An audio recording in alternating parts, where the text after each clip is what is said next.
देश और दुनिया की सबसे मशहूर कहानियाँ हिंदी में रोशनी के संग। चलिए शुरू करते हैं आज की कहानी। नमस्कार दोस्तों, मैं आज आपके लिए लेकर आई हूँ माय एक्सपेरिमेंट्स विद ट्रूथ, जो कि महात्मा गांधी जी की आत्मकथा है का एपिसोड नंबर 6। हमारी आज की मुलाकात शुरू करने से पहले मैं आपसे क्षमा चाहती हूँ कि मेरी अनुपस्थिति थोड़े दिन के लिए बनी रही, लेकिन वादा है कि आगे से ये पुस्तक मैं आपको रेगुलरली सुनाऊंगी। तो चलिए शुरू करते हैं हमारी आज की मुलाकात निर्बल केबल राम से। धर्मशास्त्र का और दुनिया के धर्मों का कुछ भान तो मुझे हुआ, पर उतना ज्ञान मनुष्य को बचाने के लिए काफी नहीं होता। संकट के समय जो चीज मनुष्य को बचाती है उसका उसे उस समय ना तो भान होता है न ज्ञान। जब नास्तिक बचता है तो वह कहता है कि मैं संयोग से बच गया। ऐसे समय आस्तिक कहेगा कि मुझे ईश्वर ने बचाया। परिणाम के बाद वह ये अनुमान कर लेता है कि धर्मों के अभ्यास से, संयम से ईश्वर उसके हृदय में प्रकट होता है। उसे ऐसा अनुमान करने का अधिकार है, पर बचते समय वह नहीं जानता कि उसे उसका संयम बचाता है या कौन बचाता है। जो अपनी संयम शक्ति का अभिमान रखता है उसके संयम को धूल में मिलते किसने नहीं जाना है। ऐसे समय शास्त्र ज्ञान तो छूछे जैसा प्रतीत होता है। बौद्धिक धर्म ज्ञान के इस मिथ्यापन का अनुभव मुझे विलायत में हुआ। पहले मैं भी ऐसे संकटों से बच गया था, पर उनका पृथक्करण नहीं किया जा सकता। कहना होगा कि उस समय मेरी उम्र बहुत छोटी थी, पर अब तो मेरी उम्र 20 साल की थी। मैं गृहस्थ आश्रम का ठीक ठीक अनुभव ले चुका था। बहुत करके मेरे विलायत निवास के आखिरी साल में यानी 1890 के साल में पोर्ट्समथ में अन्नाहारियों का एक सम्मेलन हुआ था। उसमें मुझे और एक हिंदुस्तानी मित्र को निमंत्रित किया गया था। हम दोनों वहां पहुंचे। हमें एक महिला के घर ठहराया गया था। पोर्ट्समथ खलासियों का बंदरगाह कहलाता है। वहां बहुतेरे घर दुराचारिणी स्त्रियों के होते हैं। वे स्त्रियां वेश्या नहीं होती, ना निर्दोषी होती हैं। ऐसे ही एक घर में हम लोग टिके थे। इसका मतलब ये नहीं कि स्वागत समिति ने जानबूझकर ऐसे घर ठीक किए थे, पर पोर्ट्समथ जैसे बंदरगाह में जब यात्रियों को ठहराने के लिए डेरों की तलाश होती है तो ये कहना मुश्किल हो जाता है कि कौन से घर अच्छे हैं और कौन से बुरे। रात पड़ी, हम सभी घर लौटे। भोजन के बाद ताश खेलने बैठे। विलायत में अच्छे भले घरों में भी इस तरह गृहिणी मेहमानों के साथ ताश खेलने बैठती हैं। ताश खेलते हुए निर्दोष विनोद तो सब कोई करते हैं, लेकिन यहाँ तो विभत्स विनोद शुरू हुआ। मैं नहीं जानता था कि मेरे साथी इसमें निपुण है। मुझे इस विनोद में रस आने लगा। मैं भी इसमें शरीक हो गया। वाणी में से क्रिया में उतरने की तैयारी थी। ताश एक तरफ धरे ही जा रहे थे, लेकिन मेरे भले साथी के मन में राम बसे। उन्होंने कहा, अरे तुम में ये कलयुग कैसा? तुम्हारा ये काम नहीं, तुम यहाँ से भागो। मैं शर्माया, सावधान हुआ। हृदय में उन मित्र का उपकार माना। माता के सम्मुख की हुई प्रतिज्ञा याद आई। मैं भागा, कांपता कांपता अपनी कोठरी में पहुंचा। छाती धड़क रही थी। कातिल के हाथ से बचकर निकले हुए शिकार की जैसी दशा होती है वैसी ही मेरी हुई।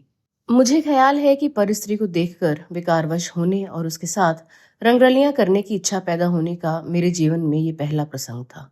उस रात मैं सो नहीं सका।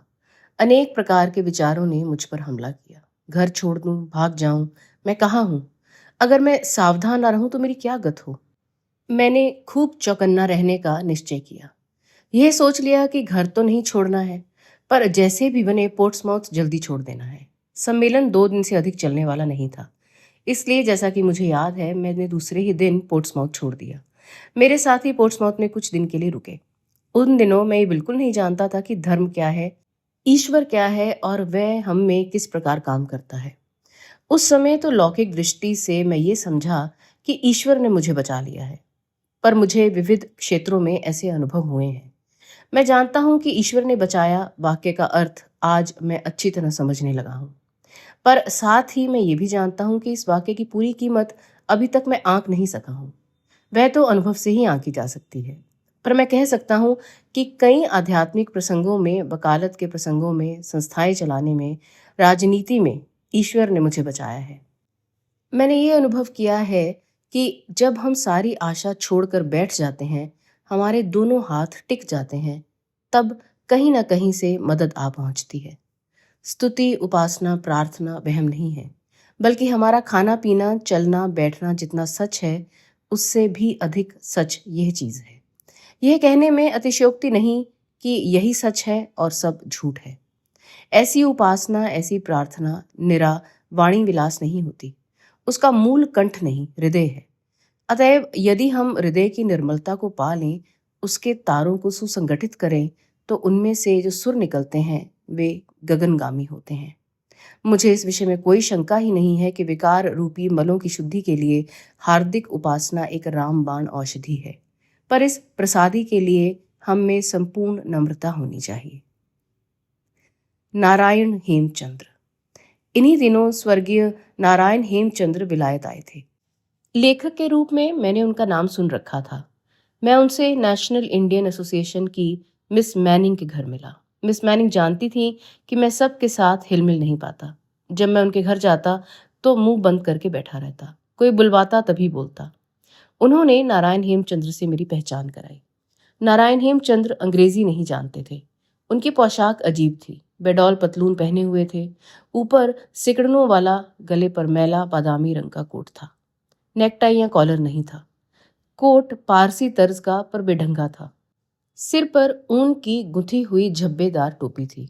उन्होंने लंबी दाढ़ी बढ़ा रखी थी। कद इकहरा और ठिगना कहा जा सकता था। मुंह पर चेचक के दाग थे। चेहरा गोल, नाक न नुकीली न चपटी। दाढ़ी पर उनका हाथ फिरता रहता। सारे सजे धजे लोगों के बीच नारायण हेमचंद्र विचित्र लगते थे और सबसे अलग पड़ जाते थे। मैंने आपका नाम बहुत सुना है, आपके कुछ लेख भी पढ़े हैं, क्या आप मेरे घर पधारेंगे? नारायण हेमचंद्र की आवाज कुछ मोटी थी। उन्होंने मुस्कुराते हुए जवाब दिया, आप कहाँ रहते हैं? स्टोर स्ट्रीट में। तब तो हम पड़ोसी हैं। मुझे अंग्रेजी सीखनी है, आप मुझे सिखाएंगे? मैंने उत्तर दिया, अगर मैं आपकी कुछ मदद कर सकूं तो मुझे खुशी होगी। मैं अपनी शक्ति भर प्रयत्न अवश्य करूंगा। आप कहें तो आपके स्थान पर आ जाया करूं। नहीं नहीं, मैं ही आपके घर आऊंगा। मेरे पास पाठमाला है, उसे लेता आऊंगा। हमने समय निश्चित किया। हमारे बीच मजबूत स्नेह गांठ बंध गई। नारायण हेमचंद्र को व्याकरण बिल्कुल नहीं आती थी। वे घोड़ा को क्रियापद बना देते हैं और दौड़ना को संज्ञा। ऐसे मनोरंजक उदाहरण तो मुझे कहीं याद हैं, पर नारायण हेमचंद्र तो मुझे घोट कर पी जाने वालों में थे। व्याकरण के मेरे साधारण ज्ञान से मुग्ध होने वाले नहीं थे। व्याकरण ना जानने की उन्हें कोई शर्म ही नहीं थी। तुम्हारी तरह मैं किसी स्कूल में नहीं पढ़ा हूं। अपने विचार प्रकट करने में मुझे व्याकरण की आवश्यकता मालूम नहीं हुई। बोलो, तुम बंगला जानते हो? मैं तो बंगला जानता हूँ। मैं बंगाल में घूमा हूँ। महर्षि देवेंद्रनाथ ठाकुर की पुस्तकों के अनुवाद गुजराती जनता को मैंने ही दिए हैं। मैं गुजराती जनता को कई भाषाओं के अनुवाद देना चाहता हूँ। अनुवाद करने समय मैं शब्दार्थ से नहीं चिपकता, भावार्थ देकर संतोष मान लेता हूँ। मेरे बाद दूसरे भले ही अधिक देते रहें। मैं बिना व्याकरण के भी मराठी जानता हूँ, हिंदी जानता हूँ और अब अंग्रेजी भी जानने लगा हूँ। मुझे तो शब्द भंडार चाहिए। तुम ये न समझो कि अकेली अंग्रेजी से ही मुझे संतोष हो जाएगा। मुझे फ्रांस जाना है और फ्रेंच भी सीखनी है। मैं जानता हूँ कि फ्रेंच साहित्य विशाल है। संभव हुआ तो मैं जर्मनी भी जाऊंगा और जर्मन भाषा सीख लूंगा। नारायण हेमचंद्र की वाग्धारा इस प्रकार चलती ही रही। भाषाएं सीखने और यात्रा करने के उनके लोभ की कोई सीमा ही नहीं थी। तब तो आप अमेरिका जरूर ही जाएंगे? जरूर। उस नई दुनिया को देखे बिना मैं वापस कैसे लौट सकता हूँ? पर आपके पास इतने पैसे कहाँ हैं? मुझे पैसों से क्या मतलब? मुझे कौन तुम्हारी तरह टीम टाम से रहना है? मेरा खाना कितना है और पहनना कितना है? अपनी पुस्तकों से जो मुझे थोड़ा बहुत मिलता है और मित्र जो थोड़ा देते हैं वह काफी हो जाता है। मैं तो सब कहीं तीसरे दर्जे में ही जाता हूँ। अमेरिकी डेक में जाऊंगा। नारायण हेमचंद्र की सादगी तो उनकी अपनी ही चीज थी। उनकी निखालसता भी वैसी ही थी। अभिमान उन्हें छू तक नहीं गया था। लेकिन लेखक के रूप में अपनी शक्ति पर उन्हें आवश्यकता से अधिक विश्वास था।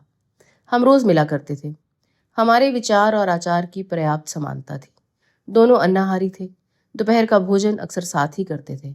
ये मेरा वह समय था जब मैं हफ्ते के 17 शिलिंग में अपना निर्वाह करता और हाथ से भोजन बनाता था। कभी मैं उनके मुकाम पर जाता तो किसी दिन वे मेरे घर आते थे। मैं अंग्रेजी ढंग की रसोई बनाता था। उन्हें देसी ढंग के बिना संतोष ही नहीं होता था। दाल तो होनी ही चाहिए। मैं गाजर वगैरह का सूप बनाता तो इसके लिए वे मुझ पर तरस खाते। वे कहीं से मूंग खोज कर ले आए थे। एक दिन मेरे लिए मूंग पकाकर लाए और मैंने उन्हें बड़े चाव से खाया। फिर तो लेन देन का हमारा व्यवहार बढ़ता ही गया। मैं अपने बनाए पदार्थ उन्हें चखाता और वे अपनी चीजें मुझे चखाते। उन दिनों कार्डिनल मैनिंग का नाम सबकी जबान पर था। डॉक के मजदूरों की हड़ताल थी। जॉन बर्न्स और कार्डिनल मैनिंग के प्रयत्न से हड़ताल जल्दी ही खुल गई। कार्डिनल मैनिंग की सादगी के बारे में डिज़रायली ने जो लिखा था सो मैंने नारायण हेमचंद्र को सुनाया। तब तो मुझे इन साधु रूप पुरुष से मिलना चाहिए। वे बहुत बड़े आदमी हैं, आप कैसे मिलेंगे? जैसे मैं बतलाता हूँ। तुम मेरे नाम से उन्हें पत्र लिखो, परिचय दो कि मैं लेखक हूँ और उनके परोपकार के कार्य का अभिनंदन करने के लिए स्वयं उनसे मिलना चाहता हूँ। ये भी लिखो कि मुझे अंग्रेजी बोलना नहीं आता, इसलिए तुमको दुभाषी के रूप में मुझे ले जाना होगा। मैंने इस तरह का पत्र लिखा। 2-3 दिन में कार्डिनल मैनिंग का जवाब एक कार्ड में आया। उन्होंने मिलने का समय दिया था। हम दोनों गए। मैंने प्रथा के अनुसार मुलाकाती पोशाक पहन ली थी, पर नारायण हेमचंद्र तो जैसे रहते थे वैसे ही रहे। वही कोट और वही पतलून। मैंने मजाक किया। मेरी बात को उन्होंने हंसकर उड़ा दिया और बोले, तुम सभ्य लोग सब डरपोक हो। महापुरुष किसी की पोशाक नहीं देखते, वे तो उसका दिल परखते हैं। हमने कार्डिनल के महल में प्रवेश किया। घर महल ही था। हमारे बैठते ही एक बहुत दुबले पतले बूढ़े ऊंचे पुरुष ने प्रवेश किया। हम दोनों के साथ हाथ मिलाए। नारायण हेमचंद्र का स्वागत किया। मैं आपका समय नहीं लूंगा। मैंने आपके बारे में सुना था। हड़ताल में आपने जो काम किया उसके लिए आपका उपकार मानना चाहता हूँ। संसार के साधु पुरुषों के दर्शन करने का मेरा नियम है। इस कारण मैंने आपको इतना कष्ट दिया। नारायण हेमचंद्र ने मुझसे कहा कि मैं इन वाक्यों का उल्था कर दूं। आपके आने से मुझे खुशी हुई है। आशा है आप यहाँ सुखपूर्वक रहेंगे और यहाँ के लोगों का परिचय प्राप्त करेंगे। ईश्वर आपका कल्याण करे। यह कहकर कार्डिनल खड़े हो गए। एक बार नारायण हेमचंद्र मेरे यहाँ धोती कुर्ता पहनकर आए। भली घर मालकिन ने दरवाजा खोला और उन्हें देखकर डर गई। मेरे पास आकर बोली, कोई पागल सा आदमी तुमसे मिलना चाहता है। मैं दरवाजे पर गया तो नारायण हेमचंद्र को खड़ा पाया। मैं दंग रह गया, पर उनके मुंह पर तो सदा की हंसी के सिवा और कुछ था ही नहीं। क्या लड़कों ने आपको तंग नहीं किया? जवाब में बोले, मेरे पीछे दौड़ते रहे, मैंने कुछ ध्यान नहीं दिया इसलिए वो चुप हो गए। नारायण हेमचंद्र कुछ महीने विलायत रहकर पेरिस गए। वहां फ्रेंच का अध्ययन शुरू किया और फ्रेंच पुस्तकों का अनुवाद करने लगे। उनके अनुवाद को जांचने लायक फ्रेंच में जानता था, इसलिए उन्होंने उसे देख जाने को कहा। मैंने देखा कि वह अनुवाद नहीं था, केवल भावार्थ था। आखिर उन्होंने अमेरिका जाने का अपना निश्चय पूरा किया। बड़ी मुश्किल से डेक का या तीसरे दर्जे का टिकट पा सके थे। अमेरिका में धोती कुर्ता पहनकर निकलने के कारण असभ्य पोशाक पहनने के अपराध में वे पकड़ लिए गए थे। मुझे याद पड़ता है कि बाद में वे छूट गए थे। महाप्रदर्शनी। सन 1890 में पेरिस में एक बड़ी प्रदर्शनी हुई थी। उसकी तैयारियों के बारे में मैं पढ़ता रहता था। पेरिस देखने की तीव्र इच्छा तो थी ही। मैंने सोचा कि प्रदर्शनी देखने जाऊं तो दोहरा लाभ होगा। प्रदर्शनी में एफिल टावर देखने का आकर्षण बहुत था। ये टावर सिर्फ लोहे का बना है, 1000 फुट ऊंचा है। इसके बनने से पहले लोगों की ये कल्पना थी कि 1000 फुट ऊंचा मकान खड़ा ही नहीं रह सकता। प्रदर्शनी में और भी बहुत कुछ देखने जैसा था। मैंने पढ़ा था कि पेरिस में एक अन्नाहार वाला भोजन गृह है। मैंने वहां 7 दिन के लिए एक कमरा आरक्षित किया। गरीबी से यात्रा करके पेरिस पहुंचा। 7 दिन रहा। देखने योग्य सब चीजें अधिकतर पैदल घूमकर ही देखी। साथ में पेरिस की और उस प्रदर्शनी की गाइड तथा नक्शा ले लिया था। उसके सहारे रास्तों का पता लगाकर मुख्य मुख्य चीजें देख ली। प्रदर्शनी की विशालता और विविधता के सिवा उसकी कोई और बात मुझे याद नहीं है। एफिल टावर पर तो 2-3 बार चढ़ा था, इसलिए उसकी मुझे अच्छी तरह याद है। पहली मंजिल पर खाने पीने का प्रबंध था। ये कह सकने के लिए कि इतनी ऊंची जगह पर भोजन किया था, मैंने 7.5 शिलिंग फूंक कर वहां खाना खाया। पेरिस के प्राचीन गिरजाघरों की याद बनी हुई है। उनकी भव्यता और उनके अंदर मिलने वाली शांति भुलाई नहीं जा सकती। नोत्रदाम की कारीगरी और अंदर की चित्रकारी को मैं आज भी भूला नहीं हूँ। उस समय मन में ये ख्याल आया था कि जिन्होंने लाखों रुपए खर्च करके ऐसे स्वर्गीय मंदिर बनवाए हैं, उनके दिल की गहराई में ईश्वर प्रेम तो रहा ही होगा। पेरिस के फैशन, पेरिस के स्वेच्छाचार और उसके भोग विलास के विषय में मैंने काफी पढ़ा था। उसके प्रमाण गली गली में देखने को मिलते थे, पर यह गिरजाघर उन भोग विलासों से बिल्कुल अलग दिखाई पड़ते थे। गिरजों में घुसते ही बाहर की अशांति भूल जाती है। लोगों का व्यवहार बदल जाता है। लोग अदब से पेश आते हैं। वहां कोलाहल नहीं होता। कुमारी मरियम की मूर्ति के सम्मुख कोई न कोई प्रार्थना करता ही रहता है। ये सब वहम नहीं है, बल्कि हृदय की भावना है। ऐसा प्रभाव उस समय मुझ पर पड़ा था और बढ़ता ही गया है। कुमारी की मूर्ति के सम्मुख घुटनों के बल बैठकर प्रार्थना करने वाले उपासक संगमरमर के पत्थर को नहीं पूजते थे, बल्कि उसमें मानी हुई अपनी कल्पित शक्ति को पूजते थे। ऐसा करके वे ईश्वर की महिमा को घटाते नहीं बल्कि बढ़ाते थे। यह प्रभाव मेरे मन पर उस समय पड़ा था, जिसकी धुंधली याद मुझे आज भी है। एफिल टावर के बारे में 2 शब्द कहना आवश्यक है। मैं नहीं जानता कि आज एफिल टावर का उपयोग क्या हो रहा है। प्रदर्शनी में जाने के बाद प्रदर्शनी संबंधी बातें तो पढ़ने में आती ही थी। उसमें भी उसकी स्तुति भी पड़ी और निंदा भी। मुझे याद है कि निंदा करने वालों में टॉल्स्टॉय प्रमुख थे। उन्होंने लिखा कि एफिल टावर मनुष्य की मूर्खता का चिन्ह है, उसके ज्ञान का परिणाम नहीं। अपने लेख में उन्होंने बताया था कि दुनिया में प्रचलित कई तरह के नशों में तंबाकू का व्यसन एक प्रकार से सबसे ज्यादा खराब है। कुकर्म करने की जो हिम्मत मनुष्य में शराब पीने से नहीं आती, वह बीड़ी पीने से आती है। शराब पीने वाला पागल हो जाता है, जबकि बीड़ी पीने वाले की अकल पर धुआं छा जाता है और इस कारण वह हवाई किले बनाने लगता है। टॉल्स्टॉय ने अपनी सम्मति प्रकट की थी कि एफिल टावर ऐसे ही व्यसन का परिणाम है। एफिल टावर में सौंदर्य तो कुछ है ही नहीं। ऐसा नहीं कह सकते कि उसके कारण प्रदर्शनी की शोभा में कोई वृद्धि हुई है। एक नई चीज है, बड़ी चीज है, इसलिए हजारों लोग उसे देखने के लिए उस पर चढ़े।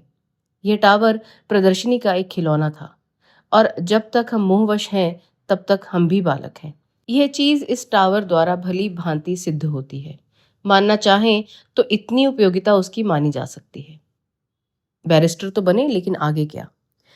मैं जिस काम के लिए बैरिस्टर बनने विलायत गया था, उसका मैंने क्या किया, इसकी चर्चा मैंने अब तक छोड़ रखी थी। अब इसके बारे में कुछ लिखने का समय आ गया है। बैरिस्टर बनने के लिए 2 बातों की जरूरत थी। एक थी टर्म पूरी करना, अर्थात सत्र में उपस्थित रहना। वर्ष में 4 सत्र होते थे, ऐसे 12 सत्रों में हाजिर रहना था। दूसरी चीज थी कानून की परीक्षा देना। सत्रों में उपस्थिति का मतलब था दावतें खाना, यानी हर एक सत्र में लगभग 24 दावतें होती थीं, उनमें 6 में सम्मिलित होना।